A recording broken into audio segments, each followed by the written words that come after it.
We says we are going to change destiny. We are going to make history. We want to break the edge.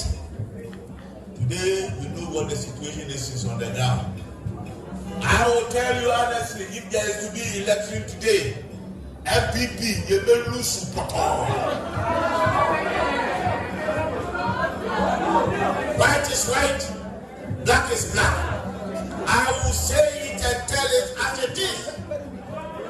I am on the ground. I know what is going on. I hear what my constituents are saying. I know what they are saying out there in Accra. All over, intelligentsia, middle class, lower class, you name it.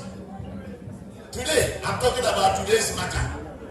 Today, we have an uphill task.